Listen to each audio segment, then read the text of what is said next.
Rabbil alamin.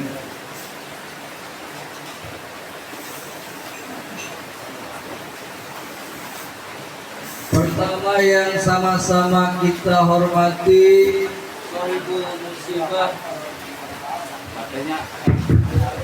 keluarga besar Sohibul Musibah, Bapak Thoyib, Bapak Abdullah dan Bapak Jamri. Berikut yang saya tidak sebutkan satu persatu namanya. Yang saya hormati dan yang saya muliakan Ketua DKM Masjid Nurul Ikhwan Bapak Wiyalka. Yang saya hormati Akhilal Kiram Al-Ustaz Samsul Bahri, Al-Ustaz Abdul Rafiq. Tidak lupa juga para asatid, para hujaj, para tokoh. Yang selanjutnya para jamaah takziah yang insyaallah mudah-mudahan perkumpulan kita pada malam hari ini dijadikan perkumpulan yang dirahmati oleh Allah Subhanahu wa taala. Mudah-mudahan ini hujan tanda rahmat Allah Subhanahu wa taala. Wabil khusus mudah-mudahan di malam yang ke-7 almarhum Nawih bin Majuk yang acaranya ba'da Isya, semenjak tadi turun hujan ba'da Isya, mudah-mudahan ini jadi korenah diturunkannya maghfirah oleh Allah Subhanahu wa taala atas nama almarhum Nawih bin Majuk. Selanjutnya puja dan puji syukur kehadirat Allah yang telah memberikan nikmat kepada kita zahir maupun batin. Mudah-mudahan dengan nikmat yang sempurna zahir maupun batin dari Allah Subhanahu wa taala kepada kita semua, kita selalu dibisakan berbuat ibadah kepadanya. Amin ya Allah ya Rabbal alamin.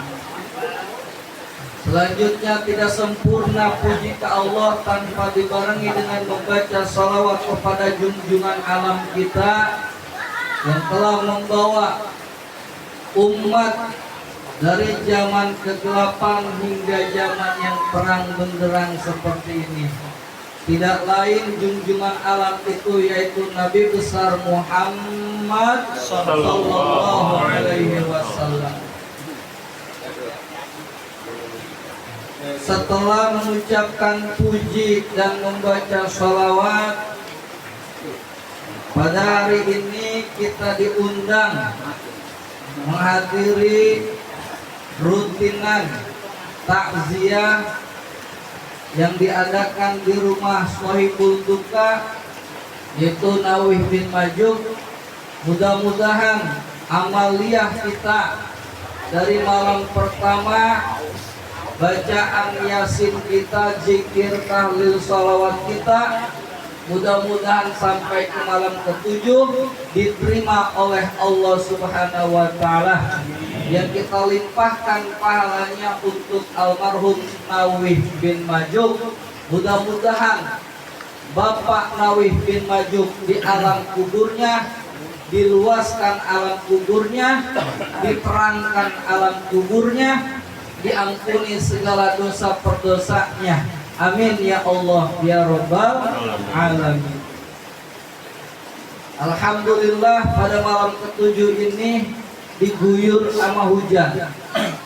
Untung kagak bareng-barengan sama timnas Indonesia. Seandainya kalau kebarengan sama timnas mah yakin Kupleng gak bakal hadir ini. Ya. Kalau memang acara ini dibarengi dengan timnas, alhamdulillah timnasnya udah duluan. Menang kalah kemarin lawan Jepang. Kalah? Aduh, kosong lagi ya. Alhamdulillah acara tidak dibarengi dengan kegiatan tim nasional yang menjadi favorit warga negara Indonesia, yaitu sepak bola. Alhamdulillah. Yang saya lihat, alhamdulillah jamaah walaupun hujan, alhamdulillah banyak yang hadir. Ya, alhamdulillah. Mudah-mudahan ini hujan jadi alamat rahmat Allah Subhanahu wa taala. Amin ya Allah ya rabbal alamin. Sekian tadi kita telah mendoakan almarhum. Bacaan kita yang dipimpin Ustaz Rafiq, yang dipimpin Ustaz Samsul, yang dipimpin Ustaz Saifuddin Malik. Siapapun itu yang mimpin, kita berdoa sekali lagi. Mudah-mudahan dari malam pertama sampai malam terakhir, malam ketujuh ini, bacaan kita berpahala dari Allah Subhanahu wa taala. Dan mudah-mudahan dilimpahkan kepada almarhum. Amin ya Allah ya rabbal alamin. Selanjutnya memperingati malam ketujuh, memperingati takziah almarhum, mengingat kita juga nanti entah kapan, wallahu a'lam, itu bakal merasakan yang namanya mati. Bakal diantarkan kita juga semuanya, wadon maupun lanang, tetap baik, bahkan banci juga bakal diantarkan ke dalam kubur. Doa mat tadi selesai, kita mendoakan almarhum. Ngan pengeling-eling buat kita yang masih ada di muka bumi, kita juga bakal tinggal nunggu antrian untuk diantarkan ke alam kubur. Bahkan dalam kesempatan kali ini saya ingin mengutip salah satu ucapan ulama yang mudah-mudahan ucapan ulama ini kita bisa praktekkan ke dalam kehidupan sehari-hari. Yang nanti barokahnya kalau memang ucapan ulama ini kita laksanakan, insya Allah dalam keterangan pendapat ulama tersebut kita bakal diselamatkan daripada azab kubur. Amin. Karena dambaan bagi setiap insan, harapan daripada kita semua, wabil khusus harapan daripada Sohibul Musibah, Abdullah sekeluarga, pengen pastinya siapapun dia orangnya, pengen yang namanya ahli kubur atau bapaknya yang meninggal atau ibunya yang meninggal atau abangnya yang meninggal atau adiknya yang meninggal atau encing-encangnya yang meninggal, pasti punya keinginan itu mayit diampuni dosa perdosanya, mayit diterangkan alam kuburnya, mayit diluaskan alam kuburnya. Pasti itu menjadi dambaan setiap insan. Bahkan kita pun kalau memang mati, mendambakan kuburan kita. Di dalam kubur pengen luas, di dalam kubur pengen terang. Pengen Pak, kuburan nanti kita pengen terang apa pengen lega? Pengen terang dan pengen lega. Udah mah hidup di dunianya udah sempit, di dalam kubur udah sempit. Kan celaka 2 kali itu mah ya? 12 celaka. Ya, celakanya 12 kali. 12 itu mah. Dan ada orang yang alhamdulillah gue mah nggak sempit sehingga kontrakan, gue punya rumah dewek.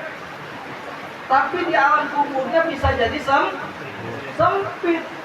Walaupun rumahnya angkreng kayak cek awal pun gede rumahnya itu ya. Di alam kuburnya bisa jadi sempit lah. Jangan menjauh, kita aja semuanya juga bisa merasakan sempitnya kubur. Harapan kita pengen di alam kubur, diterangkan alam kubur, dilegakan atau diluaskan alam kubur.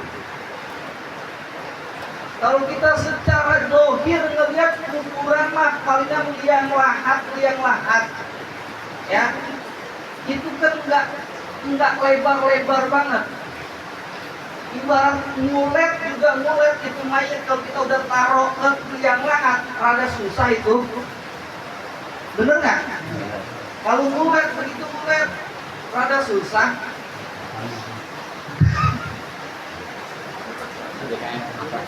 Pas-pasan doang, pas-pasan.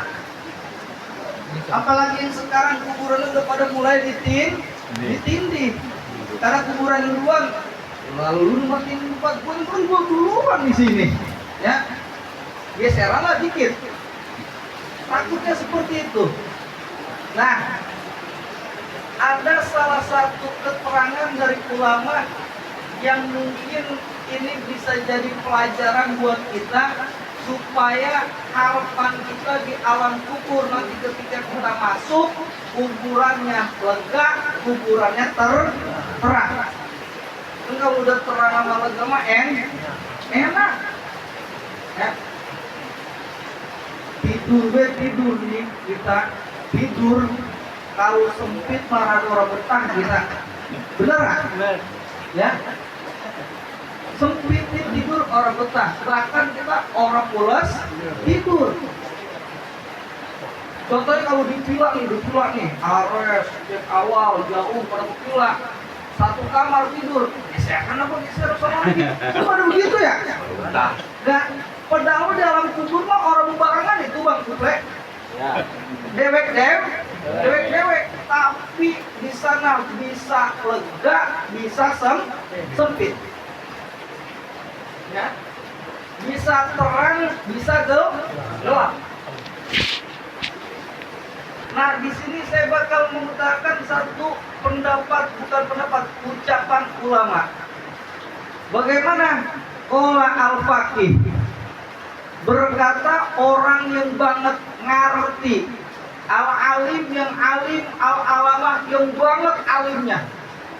Siapa? Syekh Nasir bin Muhammad Asy-Syamarqandi. Bukan Samar Kuple, bukan Samarqandi ini mah. Ya. Kata beliau dalam satu kitabnya, man aroda ayyan jua min azabil qabri fa alaihi ayyulazima arba'ata asya'a wa yajtaniba arba'ata asya'. Kalau santri ngerti itu yang saya omongin. Kalau yang bisa bahasa Arab bisa ngerti dia. Ya. Kalau orang tajur kan banyak orang bisa bahasa Arab.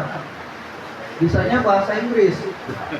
We walk the talk, not ugly. Banyak orang aja bisa bahasa Inggris. Khususnya ke bahasa Inggris, nggak ada jarang yang khusus bahasa Arab. Di akhirat mau bahasa Arab, di alam kuburnya ditanyanya bahasa Arab. Ditanya malaikat Nabi, man rabbuka? Bahasa Arab malaikat munkar akhirnya bahasa Arab. Ya, tapi nggak apa-apa kalau bisa bahasa Arab juga, ya. Bisa kan jauhnya bagaimana amal. Nah, kalau santri tadi yang saya ucapkan itu ngerti, ya. Jadi kalau di sini perlu ditranslate baik itu, ya, diterjemahin. Man aroda ayyan jua min adabil qabri fa'alaihi ayyulazima arba'ata ya.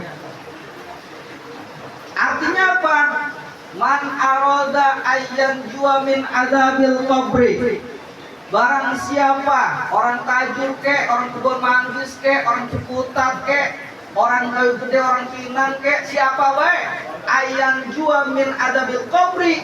Kalau memang punya keinginan selamat daripada azab kubur, fa'alaihi ayyulazima arba'ata asya'a.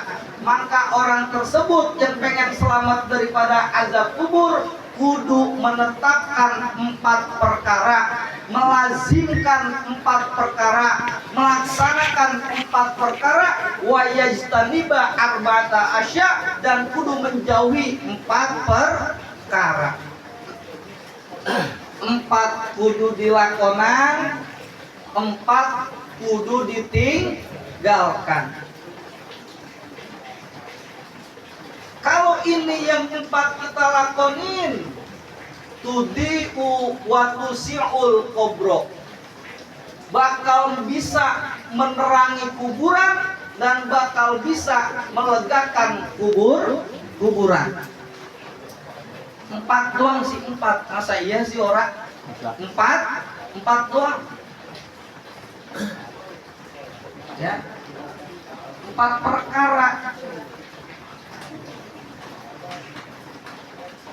Siap ngelakonin 4 perkara ini, siap. Bukan maksudnya supaya kita punya harapan selamat daripada azab kubur. 4 perkara, 4. Ngejauhinnya juga 4. Ya. Supaya ntar di alam kubur kita bisa terang, di alam kubur kita bisa lega.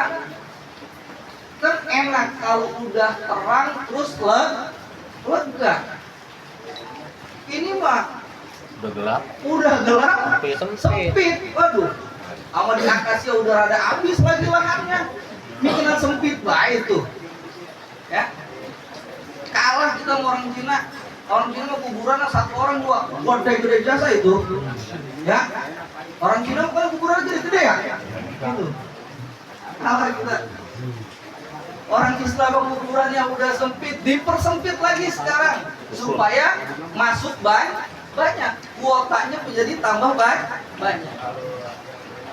Tapi nggak apa-apa, di kuburan zohirnya sempit, di dalamnya lega. Pengennya kan kita begitu, rumah tuh pengen kita kelihatan sempit tapi lega. Dari keluarnya mah kayaknya sempit, tapi pas dalamnya lega.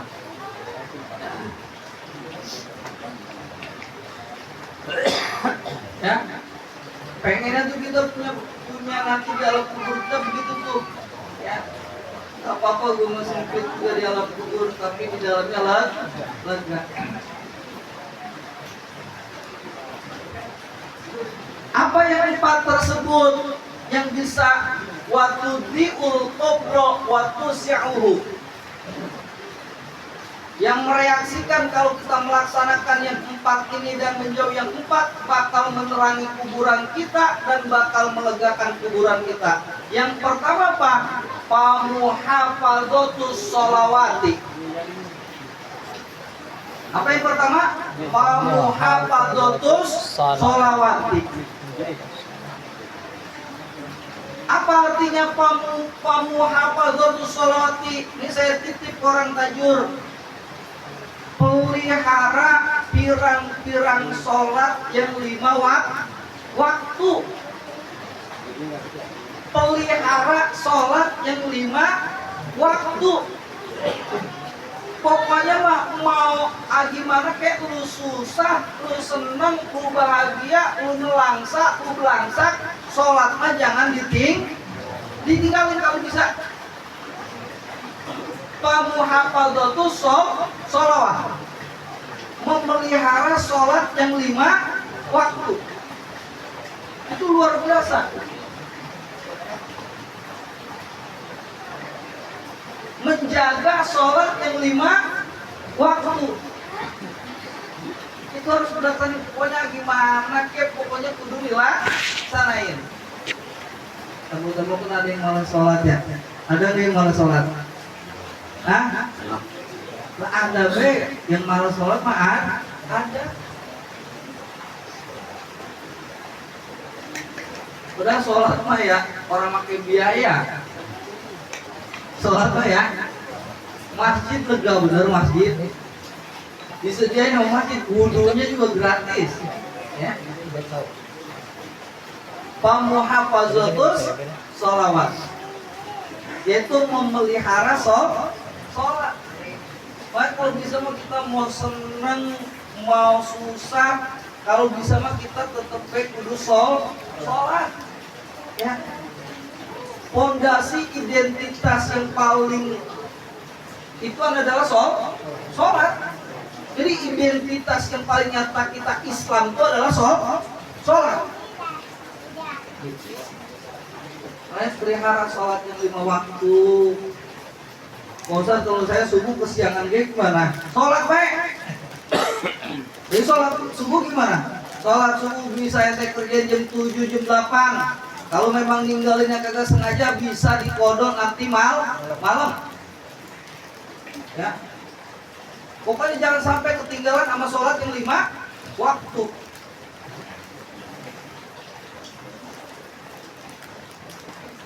Yang kaya kudu sholat, yang miskin juga kudu sholat. Padahal apa kita nggak sholat juga Allah mau tetap baik jadi Tuhan. Walaupun kita gak sembah juga tetap aja menjadi Tuhan. Artinya berarti sholatmu bukan kebutuhan Allah, tapi kebutuhan kita. Makanya jadikan sholat itu sebagai kebutuhan.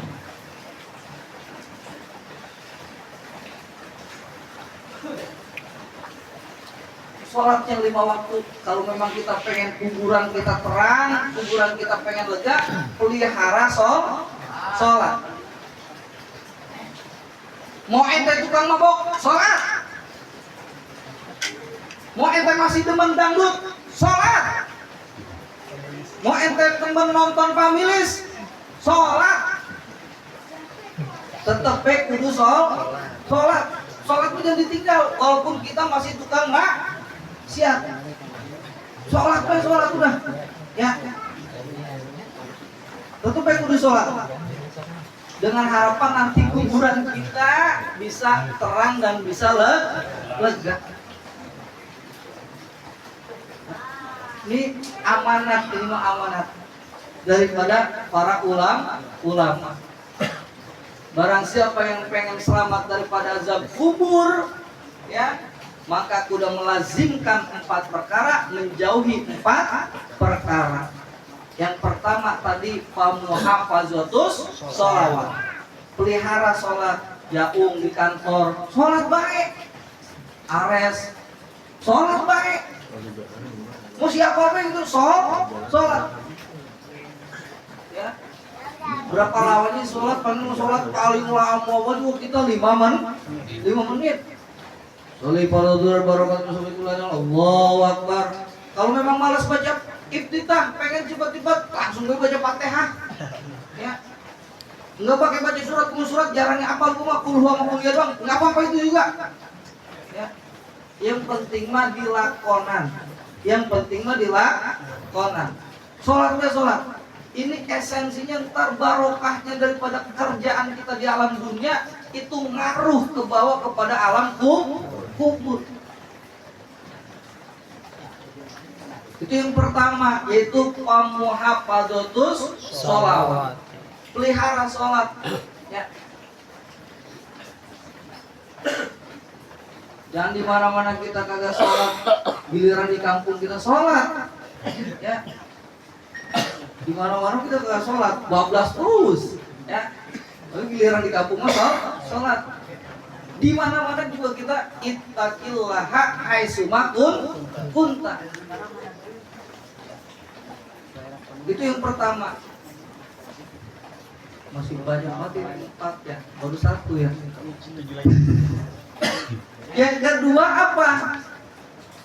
Yang kedua kata ulama tersebut wasodaqatu, kudu rajin sedekah.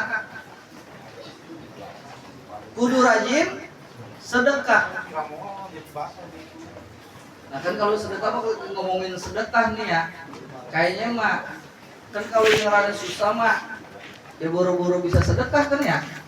Berarti rada ditaksis sedekah mah sama orang yang punya. Ustaz ini saya pengen sedekah, tapi saya punya utang, ini gimana ya? Sedekah dulu, apa saya bayar utang dulu? Dari aspek hukumnya, hutang bayar utang wajib ora? Sedekah sunnah ora? Duluan yang sunnah apa ngeduluin yang wajib? Wajib. Ya kalau memang punya utang membayar dulu utang, sedekah mau belakangan. Kalau secara hukumnya kita lihat dari sisi hukumnya, ari bayar utang mah wajib, sedekah mah sunnah. Jadi jangan duluin sedekah, utang belakangan. Jadi kalau utang sama leasingnya gimana? Oh Ustaz, ya kalau saya pengen sedekah, tapi saya punya utang mau motor PCX belum lunas, gimana? Ya bayar PCX kan sebulan sekali ya. Ya sebulan sekali, ntar kali aja ada. Dekatnya boleh minjem. Nah yang kedua jadi kudu sedekah. Ya. Jadi kata Kanjeng Nabi as-sodaqotu tarfa'ul bala. Kata Kanjeng Nabi sodako itu bisa ngilangkan bala. Atau bahasa tarfa itu bisa ngangkat bala. Jadi sedekah. Kalau memang Bapak punya penyakit yang orang kunjung sembuh, sedekah. Kalau memang Bapak susah baik, sedekah. Gimana sedekah sih pada orang susah baik? Ya sedekah tuh bukan harus nominal harta. Ya. Sedekah tuh bukan harus nominal harta. Nah, ngebantuin begini juga sedekah. Nah, jadi yang kedua itu sedekah.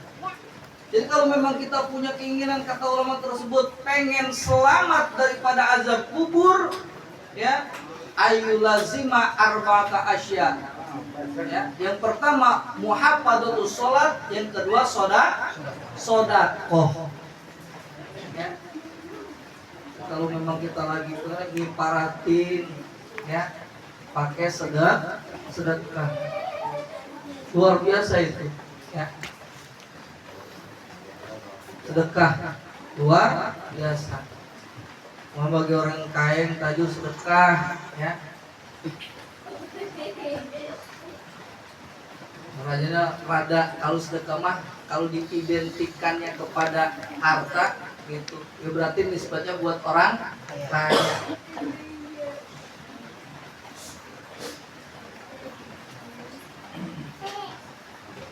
Bahkan kalau dalam hukum fikih kan ya, kalau memang almarhum Bapak Nawawi nggak punya, misal 5 contoh ya, contoh ini sekalian saya mau menyinggung aparat.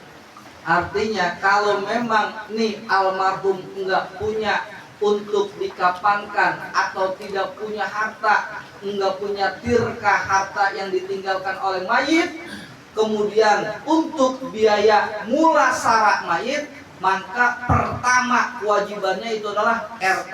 RT punya duit orang? RT. Aparat juga aparat. Ada kas. Ya. Yang kedua kalau memang kagak ada aparatnya juga miskin. Ya, RT-nya, RW-nya juga miskin. Maka wajib bagi orang-orang kaya yang sekitar itu mayit mengeluarkan hartanya. Itu orang kaya tuh, ya. Orang kaya, makanya kalau orang kaya mah nyelawatnya jangan 5.000. Ya, kalau bisa mah orang kaya mah nyelawatnya 200.000, gope. Kalau orang kaya, kita juga banyak orang kaya, orang susah sih. Hah? Orang kaya mah sedikit, yang punya duit banyak. Kalau bisa gitu, bantu, apalagi yang mati orang susah. Kesempatan itu bagi orang kaya lah, gue mah ya pengen perang dalam kubur. Katanya keterangan tadi adalah sodako. Itu nomor kedua, dengan harapan pengen ntar sodako gue mudah-mudahan bisa nerangin gue alam kubur, bisa ngelegain alam kubur. Sedekah. Dan yang nomor ketiga, wa qiraatul Quran. Membaca Quran. Ya.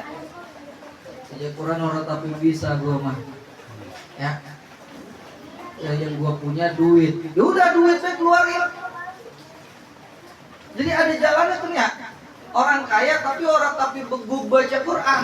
Orang tapi bisa baca Quran. Pakai jalan sedekah. Nah kalau sholat mah tadi muhafadzah itu sholat, mau lu kaya kek, mau lu miskin kek, tetap baik kudu sholat. sholat. Kalau pengen punya harapan selamat daripada siksa kubur. Nah kalau qiraatul Quran, emang gua mau dari kecil juga orang bisa ngaji mah, gua mah ya orang tapi bisa gua tajwid, mana mad badal, mana mad alif sukun gua ngerti, ya. Lah gua punya duit, pakai jalur sodako, ya, pakai jalur sedekah. Dan yang terakhir, yang nomor keempat yang harus dilazimkan ketika punya harapan pengen kita kuburan terang, pengen kuburan lega, wat tasbih, kudu banyak-banyak baca tasbih. Ya. Tasbih teh subhanallah, subhanallah, subhanallah. Itu namanya tasbih. Ya. Ya tasbih. Lagi tadi dibaca subhanallah wa bihamdihi subhanallahil azim.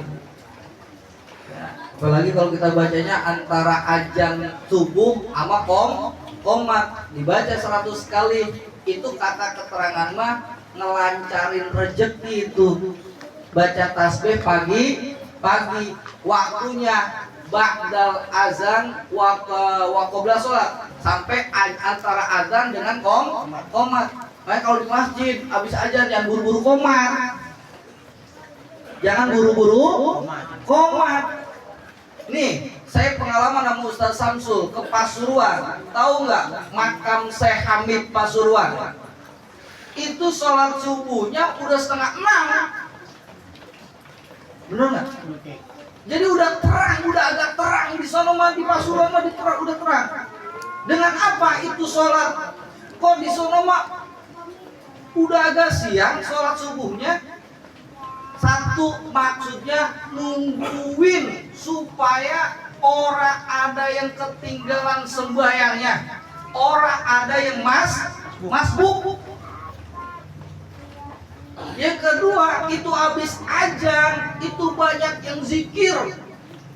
Di antaranya zikir subhanallah walhamdulillah. Bukan. Subhanallah bihamdihi subhanallahil azim astagfirullah. Itu baca 100 kalau pengen rezeki lancar. Itu keterangan ulama,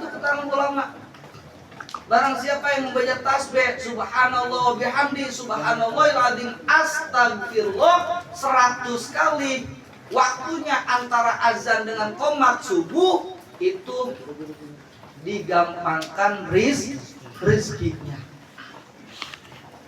Baca tasbih. Udah mah emang kita punya harapan selamat di alam kubur, lega di alam kubur, ya. Itu juga manfaat buat ngelancarin rezeki. Ya. Ya rezekinya ya subuhnya masih ya siang, gimana kata orang Betawi mah kan dulu bangun siang jam 8 rezeki dipatol ayam. Tapi saya kagak ngerti itu Pak Wial kayak itu gimana itu ya. Yang filosofi itu tinggalan nutur sawo. Tinggalan sawo, tinggal dulu ayam. Ya, bangun siang rezeki lu udah dipatok ayam. Nah itu nomor keempat yang harus kita lakukan. 4 perkara pengen selamat di alam kubur, yaitu 1, ngejaga sholat. Ya pokoknya saya mau ngerti, pokoknya yang penting mah sholat. Kalau bisa mau ditambahin makin ngaji biar sholatnya berilmu. Yang kedua tadi sodako. Dan yang ketiga tadi qiraatul Quran. Dan yang keempat baca tasbih. Aja dan tinggalin tuh habis sholat. Subhanallah, subhanallah, subhanallah, subhanallah. 3 Alhamdulillah, alhamdulillah, alhamdulillah. 3 Allahu Akbar, Allahu Akbar, Allahu Akbar. 3 Tadi kasih tantangan sama guru, coba lu lakonin nih tasbih 33, takbir 33, sama tahmid 3. Subhanallah, subhanallah, subhanallah, subhanallah, alhamdulillah, alhamdulillah, alhamdulillah, alhamdulillah, Allahu Akbar, Allahu Akbar. Dikasih tantangan, coba lu lakonin, jangan pernah kelewat selama 40 hari. Berhasil apa gagal? Gagal. Mungkin ada rahasia, kalau rahasia mah itu kali ya dikasih perawannya kali ya gitu. Karena memang kadang-kadang kita suka ketinggalan habis sholat Allah melantas jalan ya, enggak zikir gini zikir subhanallah subhanallah, itu dikasih tantangan dulu. Coba kalau bisa 40 hari 40 hari, kan kalau lelaki mah kagak kehalang sama head ya, kagak kehalangan. Makanya kalau lelaki ngesot bagi halangan, head kali lelakinya ya. Itu baca tasbih ya. Kalau bisa mah selama kita jangkai 40 hari nggak putus, bisa nggak nih? Berarti subuh nggak tinggal, zuhur nggak tinggal, asar nggak tinggal, maghrib nggak tinggal, terus isya nggak tinggal. Kita dawamin itu selama 40 hari. Masya Allah, berat Pak. Bacaannya mah enteng. Bacaannya mah dia cuma subhanallah, subhanallah, subhanallah, alhamdulillah, alhamdulillah, alhamdulillah, Allahu Akbar, enteng. Jangan pun ustaz, yang bukan ustaz juga itu mah gampang. Tapi pelaksanaannya 40 hari orang boleh tinggal. Mungkin mau kalau udah asar udah kebrek-brek baik, ya. Udah kebrek-brek banget, apalagi orang tajur, anak muda tajur, TSF, ya. Apa namanya tuh dibuka jam 4, jam 3 udah sholat asar. Kalau lagi giliran begitu mah ya si Dimas nyampe sama 4 malam biasa main bola. Berarti kan sholat asarnya udah jam 3. Tapi kalau kagak lagi main bola sholat asarnya jam 5. Ya Allah ya Rabbi. Jadi emang kudunya main bola kan biar sholatnya di awal waktu. Ya Allah ya Rabbi. Nah kita mau begitu tuh kita mau begitu kita ya. Nah jadi muhafadzatus sholat, sodako, apalagi qiraatul Quran, kamu baca tasbih. Wa yajtaniba arba'ata asya, dan kudu menjauhi 4 perkara. Yang 4 kudu dilakonan, yang 4 kudu dijauhan. Apa yang kudu dijauhkan? Yang pertama al-kizbu, goro,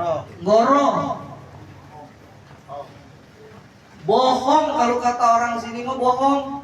Goro mah kan bahasa orang kayak gede ya. Goro. Nah itu goro itu bisa nyempitin kuburan, bisa moeken kuburan. Moeken pengerti moek, gelapin kuburan. Ya. Jangan suka goro. Tapi alhamdulillah kalau rakyat biasa mah jarang gorohnya. Ya. Jarang goro. Nah, kita jauhin goro. Yang pertama tuh yang harus dijauhi adalah goro. Bahasanya bohong, ya. Tembok kan kita mah ya jangan pun sama orang lain, sama bini juga kita suka sering goro. Kamu punya duit? Orang duit dari mana gua? Padahal mah ada 150.000. Saya tanya itu goro apa orang? Bini nanya bang punya duit? Orang belum gajian, padahal di dompetnya atau di kantongnya ada 150, itu goro. Goro kadang-kadang kita gor, awak anak juga pak minta duit pak, bapak nggak punya duit, padahal mah ada, cuma buat mancing doang ini, ya. Goro sama anak nggak? Goro. Nah begitu tuh ntar kuburannya sempit, kuburannya galak. Makanya kudu rajin-rajin baca istighfar.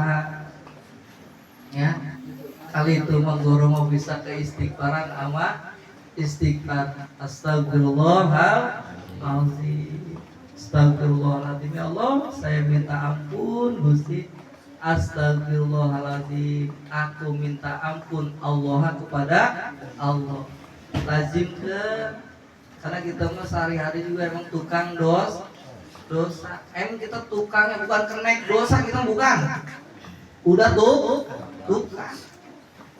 Ya Allah ya Rabbi. Ya. Goroh, ternyata goroh tuh bisa ngegelapin kuburan, bisa nyempitin kuburan. Ya. Nomor yang kedua yang harus dijauhi supaya kuburan kita lega, kuburan kita terang, wan namimah. Ya. Jangan suka ngadu domba. Jangan ngikutin yang di atas, yang di atas mah perang, udah perang sono dah.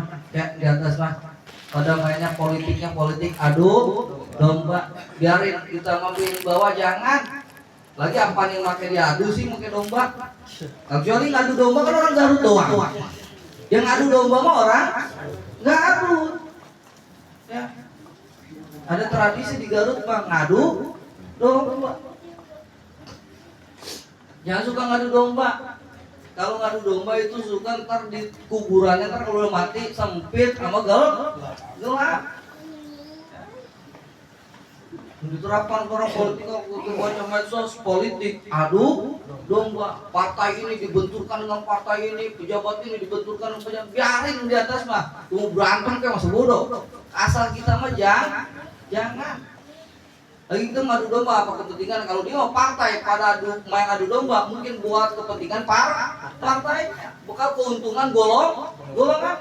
Kalau kita buat apa ngadu domba? Itu yang kedua. Dan yang ketiga yang bisa yang bisa gelapin kubur ama nyempitin kubur, wal khianah. Apa itu khianah? Khianat atau kalau kata ini mah berkhianat, ya. Janji orang ditepati, itu namanya khianat. Kalau memang enggak bisa, jangan janji. Jangan suka sulaya janji. Khianat sama janji. Makanya pejabat ntar nggak tahu kuburan gelap atau sempit itu banyak banget yang khianat sama rakyat. Janjinya 6.000 armada belum ada. Tapi jangan ngurusin pejabat pakai yang mantar masa bodoh, mau gelap ya mau sempit ya masa bodoh. Yang penting mah kita jangan suka khianat supaya kuburan kita nih ntar terang sama lega, ya. Yang pejabat memang begitu kelakuannya, yang udah nggak aneh. Khianat, adu domba, emang udah disonang di atas. Walaupun di atas nyontohin begitu, yang di bawah mah jangan jangan ngikutin yang jelek. Makanya memangnya kita kudu ngaji, ya. Jadi tuh lama-lama juga ketetesan oleh tausiah agama, jadi lama-lama hati kita lembut. Yang ketiga apa nanti? Khianat. Jangan suka khianat. Ya. Banyak yang khianat. Masya Allah. Ya. Nggak takut kali ntar kuburan yang gelap, kuburan yang sempit. Ya. Ini 3 om. Ini gua nebus BPKB nih duitnya udah lunas. BPKB-nya udah jadi. Jangan. Ya. Itu ngantor kita tobatan, ya Allah, ampuni dosa saya. Khianat. Dan yang terakhir, yang keempat nih, ya. Ini mah orang-orang kaya, orang-orang miskin ini mah, ya. Yang keempat apa yang bisa menggelapkan kuburan, nyempitin azab kubur tuh? Yang keempat mah masalah wal baul, masalah kencing Pak. Masalah kencing lah, iya. Masalah kencing Pak. Kencing orang cebok. Betul kayak kucing kencing orang cebok. Saya nitip nih sama Andres, sama Ares, kalau gimana? Kalau bisa mencari toilet kencing. saja. Maksudnya emang kata Kanjeng Nabi kebanyakan siksa kubur disebabkan dengan kencing. Kencing itu mah sahih keterangannya, masyhur keterangannya itu mah. Banyak siksa kubur yang disebabkan dengan sebab kencing. Oh, emang apa kencing jadi urusan siksa kubur sih? Kencingnya ora bebersih. Ya. Ke mall, cer, kencing. Kan sekarang di mall pada toiletnya pada berdiri be ya. Ya. Itu dicuci orang dicuci. Bang Kuple, dicuci orang yang kencing di mall baru berdiri tuh. Cuci, ada airnya. Ada airnya? Ada. Lah kalau yang di kebun dicuci orang Bang Kuple? Tahu itu udah. Daun. Ya Allah Gusti Agung. Ya, lagi di lapangan pengen kencing ya. Lu lapangan kampus enggak. Ya udah, masukin ya udah. Ya Allah ya Rabbi. Dulu mudah-mudahan urat dulu mah kagak tahu, dan sekarang jadi tahu ternyata kencing itu jadi sebab azab kubur. Ya Allah ya Rabbi, kencing doang, kencing ya, dengan sebab kencing jadi wasilah siksa kubur. Ya Allah. Nah, itulah Bapak 4 perkara yang harus dilazimkan, yang kita pelihara, 4 perkara yang harus kita hindarkan. Dan itu kata keterangan tersebut, fa inna hadhil asya, maka bermula ini perkara yang dilazimkan dan yang dijauhkan, tudiul qabra wa tusi'uhu, bisa menerangi kuburan dan bisa melegakan kepada kubur. Mudah-mudahan kita semua bisa melazimkan yang 4 perkara dan bisa menjauhkan 4 perkara. Amin.